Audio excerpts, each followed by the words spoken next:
Nah, ngorok adalah tanda terhalangnya jalur nafas. Dan itu akan mengakibatkan tubuh tidak bisa menyerap atau mendapatkan intake oksigen dengan maksimal karena terganggunya jalur nafas bagian atas. Dan nomor 2, ngorok itu adalah pertanda bisa terjadi sleep apnea. Jadi biasa gejalanya gini. Enggak, ngorok itu terjadi bisa 2 ya. Inspirasi atau ekspirasi. Atau stop nafas. Kenapa? Kenapa bisa berhenti nafas? Kehalang tutup. Ketutup apa? Ya, ketutup apa? Itu bahaya.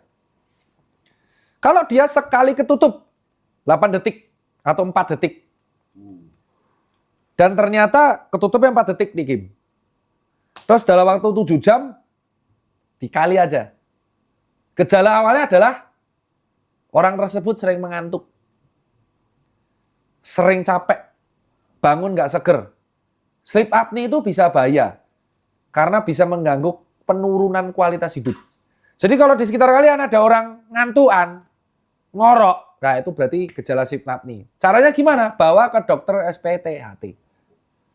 Dan ingat, ya kalian harus menurunkan berat badan ke berat badan ideal. Jangan sampai leher yang berlemak itu menutupi jalur napas. Kalau tonsil yang membengkak terpaksa diangkat.